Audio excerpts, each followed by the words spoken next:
एक जंगल में बाबा था। वो लोगों के मसाइल हल करता था। लोग तरह तरह के मसाइल लेकर आते थे उसके पास। वो अक्ल, दानाई, हिकमत, इस तरह के उनको हल निकाल कर दिया करता था कि भाई यूं कर लो तो हो सकता है मसला हल हो जाए, भाई यूं कर लो तो मसला हल हो जाए, अब ये करके तो देखें। उसके बाद एक दिन एक जमींदार आया, लैंडलॉर्ड। जमींदार कहने लगा, हुजूर खुशी नहीं मिल रही है, सुकून नहीं है, राहत नहीं, मजा नहीं आ रहा जिंदगी में। आपका भी यही हाल है? हाँ, वो लैंडलॉर्ड का यही हाल था।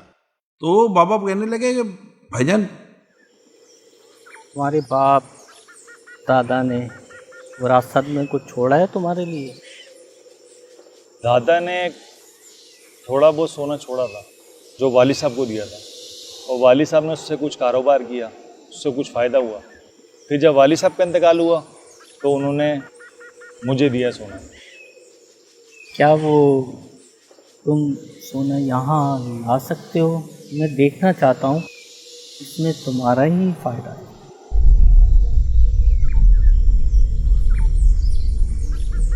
तो उसने गोल्ड दिखा दिया। बाबा जी ने गोल्ड दिया, मुट्ठी बंद की। वो समझा बाबा जी कुछ पढ़ेंगे तो गोल्ड बढ़ जाएगा। बाबा जी गोल्ड लिए और खड़े हुए और भाग गए।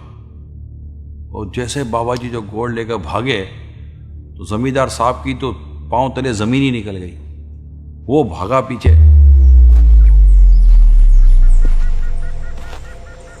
अब बाबा जंगल में रहने वाला आदमी, उसको जंगल के सारे रास्ते पता। जमींदार कभी मैदान में भी ना भागा था, लेकिन सोना चला गया हाथ से, वो तो भागा पीछे भाई। अब बाबा उसको जंगल घुमा रहा है और जमींदार साहब जंगल घूम रहे हैं। सांसें फूल गई जमींदार साहब की। बाबा आंखों से गायब नहीं हो रहा, ये बता दो मैं आपको, नजर आ रहा है। वो जंगल में पीछे पीछे, बाबा उसको अपने पीछे दौड़ा रहा है। शाम हो गई। बाबा जी दरख्त के नीचे आकर बैठ गए। जमींदार की सांस फूली हुई थी, वो भी कहीं दूर से खड़ा होकर अपनी सांसें बहाल कर रहा था। बाबा मर जाऊंगा मैं, सोना दे दो, यही रह गया है सब कुछ। वो आहिस्ता आहिस्ता आहिस्ता जमींदार आगे बढ़ने लगा कि बाबा को पकड़ लूंगा। बाबा बाबा था। बाबा दरख्त के ऊपर चढ़ गया। बाबा बाबा सोना अब वो बाबा की मिन्नत समाजत जो कुछ उसको करनी थी करने लगा। हाँ हाँ बाबा ने कहा सोना दे दूंगा, मेरी चंद शर्तें मानेगा? बोलो, मानोगे? क्या बाबा बोलो तो सही, क्या शर्तें हैं? क्या शर्त है? क्या जमीन पर नाक रगड़ेगा? नाक रगड़ोगे? रगड़ूंगा।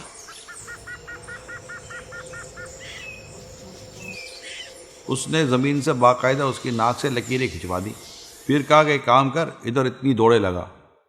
बोला बाबा अभी तो दौड़ाया है, दौड़े लगाता है नहीं। दौड़े लगाई।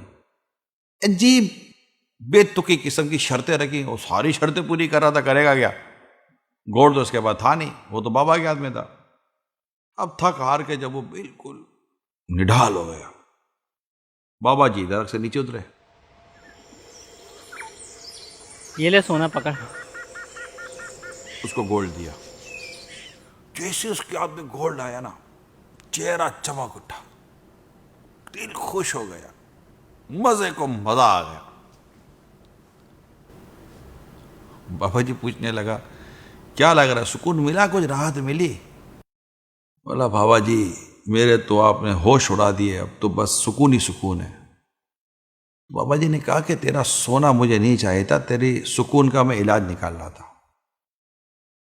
तेरा प्रॉब्लम यह है कि जो तेरे पास है ना, इससे तू राजी नहीं है, और तू किसी और को देख रहा है जिसकी वजह से तुझे प्रॉब्लम शुरू हो चुका। तो जो तुम्हारे पास है ना, उसको अल्लाह पाक की तरफ से बहुत बड़ी अता और बहुत बड़ी नेमत समझो, तो तुम्हें सुकून नसीब हो जाएगा।